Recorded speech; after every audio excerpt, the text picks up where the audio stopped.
তার আগে অন্য একটা প্রসঙ্গ বলি। একবার ভাবুন তো, পৃথিবীর এমন একটা দেশের কথা যে দেশে 4 দিন কোনো সরকার নাই, পুলিশ নাই, প্রশাসন নাই, ব্যাংকগুলো ফাঁকা। এর সাথে আছে ক্রমাগত বাইরে উস্কানি আর ষড়যন্ত্র। এই জায়গা থেকে দেশটা যে ঘুরে দাঁড়িয়েছে, হাজারো সীমাবদ্ধতার মধ্যে সামনে আগাচ্ছে, সবাই মিলে এক দেশ হয়ে ওঠার চর্চা শুরু হয়েছে। এর কৃতিত্ব যে নায়কের, সেই নায়ক আপনি। আপনি রাত জেগে আপনার মহল্লা, গ্রাম পাহারা দিয়েছেন। আপনি হাড় ভাঙা পরিশ্রম করে রেমিটেন্স পাঠিয়েছেন।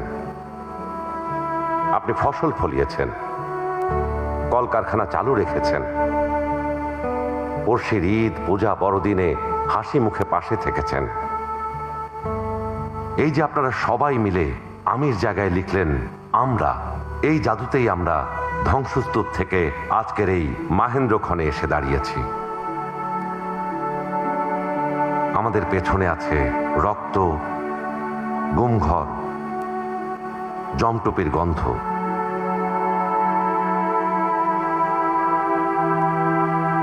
আমি তো ভিতরে কারোর সাথে কথা বলতে পারতাম না, ঠিক বিপার সাথে কথা বলতাম, মনটা একটু হালকা হতো আর কি। কথা বলতে পারতেছে একটা জীবন্ত কিছু একটার সাথে।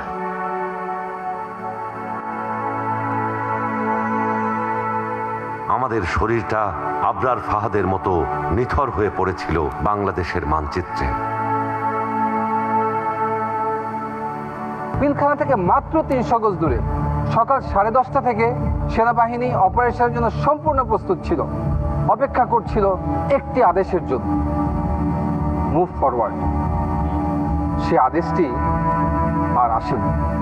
আমাদের পায়ে পায়ে জড়ানো ছিল শিকল, আর আমাদের সামনে মরে যাচ্ছিল আমাদের ভাইরা।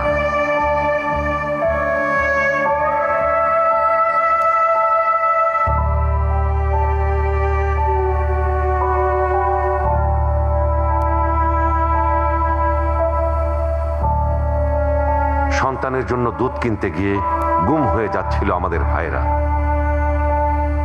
আমাদের কন্যারা এখনো বাবার ছবি বুকে নিয়ে ঘুমায়, যে বাবারা কোথায় আছে কেউ জানে না।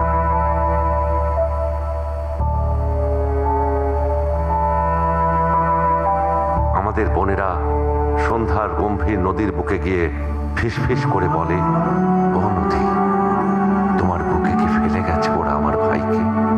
ভাই, এরকম কখনো দেখছেন যে র্যাব ধরে নিয়ে আসছে বা এরকম মানুষকে মেরে ফেলতে দেখছেন, বা হাতে বাঁধা, চোখ বাঁধা এরকম মানুষদেরকে?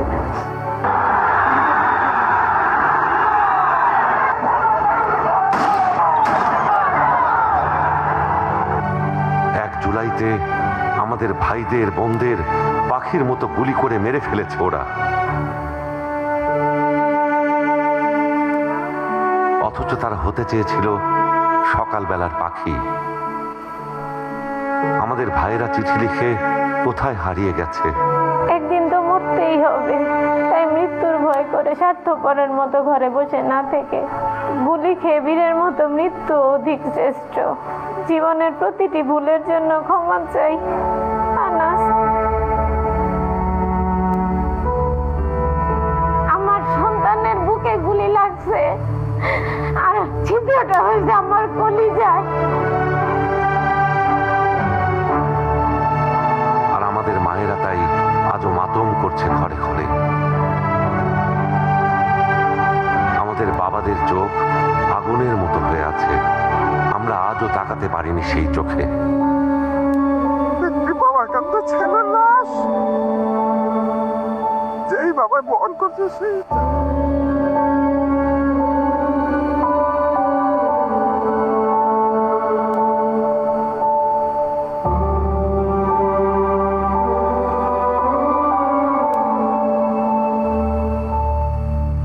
আমাদের চোখের সামনে আমাদের ঘাম ঝরা অর্থ লুট করে নিয়ে গেছে লুটেরা। পুরো জিনিসটি আসলে একটা লুণ্ঠন প্রক্রিয়া, যেটা স্টেট এখানে তার সমস্ত ধরনের এফোর্ট দিয়ে তার আশেপাশের লোকজন, তার প্রভাবশালী নেটওয়ার্ককে অ্যাকোমোডেট করেছে। আমাদের রাষ্ট্রযন্ত্রের যেমন ডিজিএফআই এবং অন্যান্য প্রশাসনিক ইয়েদেরকে ব্যবহার করে অস্ত্রের মুখেই এই ব্যাংকগুলোকে তারা দখল করে নেয়। আমরা এই সব পার হয়ে